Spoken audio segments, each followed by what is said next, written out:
does not arrive with a letter stamped urgent. There is no knock on the door, no breaking news banner, no dramatic announcement on television. Yet if you are turning 65 in 2026, one quiet shift in Canada's old age security system can permanently change how much money you receive for the rest of your life. One decision, made or missed in a narrow window of time, can quietly cost you tens of thousands of dollars over retirement. Most Canadians will not realize it until it is too late. Old age security is not a pension you pay into. It is not CPP. It is a federal benefit funded from general tax revenue, and that distinction is exactly why the rules matter so much. For Canadians turning 65 in 2026, OAS is still available, but the environment around it has tightened. Eligibility remains based on age and residency, but the financial consequences of timing, income, and deferral are sharper than ever. To qualify for OAS, you must be at least 65 and have legal status in Canada. But that alone is not enough to receive the full amount. To get a full OAS pension, you must have lived in Canada for at least 40 years after the age of 18. Anything less than that, and your payment is reduced proportionally. 10 years of residency gives you access to a partial pension.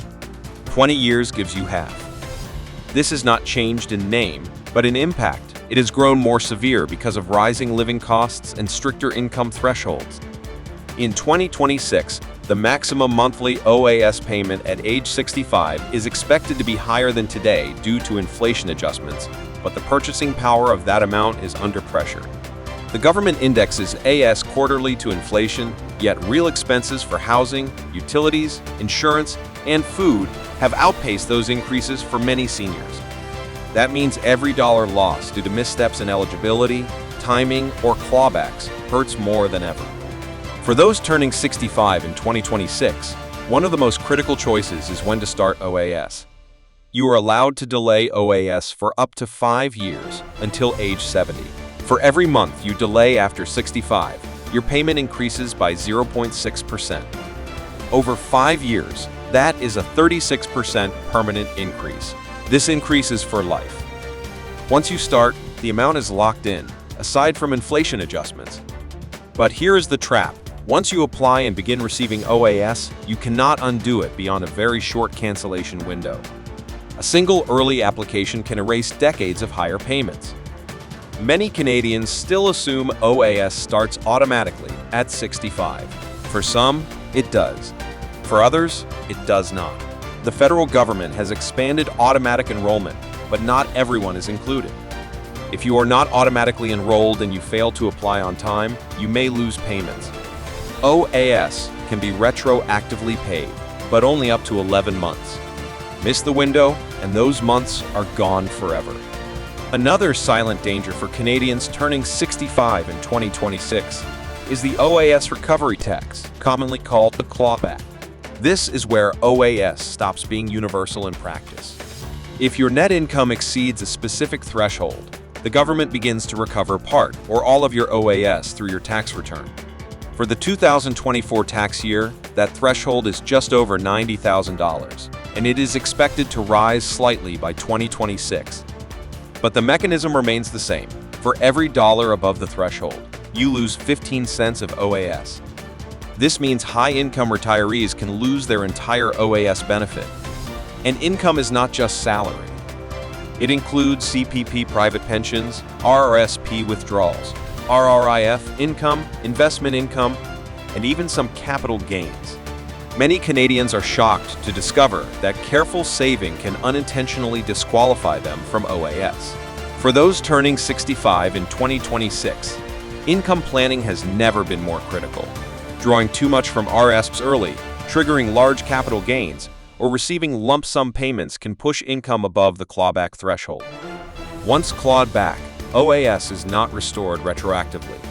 That money is gone. Deferring OAS can be a powerful tool to reduce clawbacks. If you expect higher income in your mid to late 60s, but lower income later, delaying OAS can preserve the benefit. Starting OAS when income drops can result in receiving the full enhanced amount with no clawback. But this requires foresight, coordination with CPP, and a clear understanding of future income streams. Most Canadians do not receive this guidance. For low-income Canadians turning 65 in 2026, the Guaranteed Income Supplement becomes critical.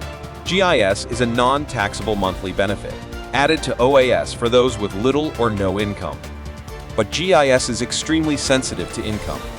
Even small increases can reduce or eliminate it.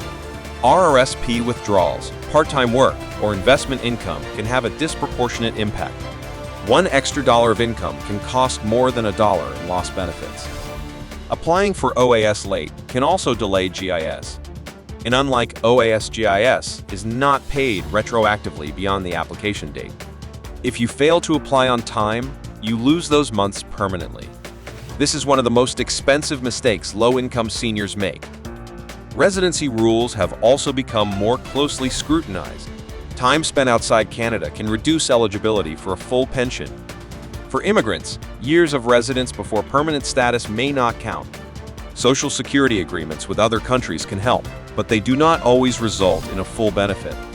Canadians turning 65 in 2026 who have lived abroad should not assume their years automatically count. Another change affecting those turning 65 in 2026 is administrative. The government increasingly relies on digital communication and online accounts. Notices, enrollment confirmations, and requests for information may be delivered electronically. Missing a message can delay benefits. Errors in personal information can take months to correct. During that time, payments may be paused. Tax filing has become even more essential. OAS eligibility and clawbacks are determined using tax data. Failing to file a return on time can interrupt payments. Even if you have little or no income, you must file to maintain benefits. This requirement has tripped up thousands of seniors. There is also a growing misconception that OAS rules will dramatically improve or worsen overnight. While there are no announced plans to raise the eligibility age beyond 65 in 2026, uncertainty persists because the idea has been floated before. What has changed is not eligibility age, but the environment in which OAS exists, higher incomes triggering clawbacks, longer life expectancies making timing decisions more impactful, and inflation eroding mistakes faster. For Canadians turning 65 in 2026, the combined effect of CPP and OAS decisions can shape retirement income for decades. CPP can also be deferred, with increases for waiting. Coordinating CPP and OAS start dates can reduce taxes and clawbacks. Starting both at 65 is not always optimal, but starting both without analysis is the most common choice. Survivor implications matter as well. OAS is individual. It does not transfer to a spouse upon death. Delaying OAS can mean higher payments while alive, but no benefit after death. This matters in households where one spouse has significantly lower income. Decisions should account for household longevity, not just individual benefits. For those still working past 65 in 2026, OAS can be received while earning employment income, but that income counts toward the clawback. Many working seniors lose part or all of their OAS without realizing it until tax season. Some assume the government made an error. It did not.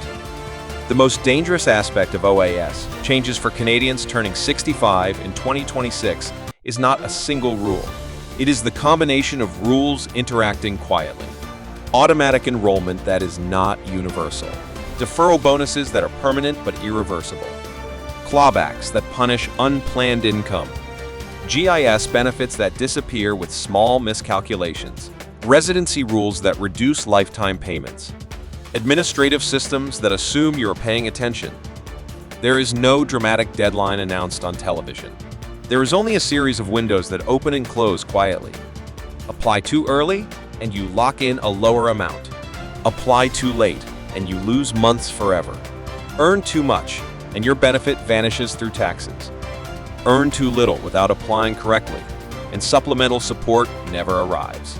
For Canadians turning 65 in 2026, OAS is still a cornerstone of retirement income, but it is no longer forgiving. The system assumes awareness, planning, and precision. Those who treat it casually pay for it silently, month after month, year after year. Every dollar of OAS lost is a dollar that never compounds into security, flexibility, or peace of mind.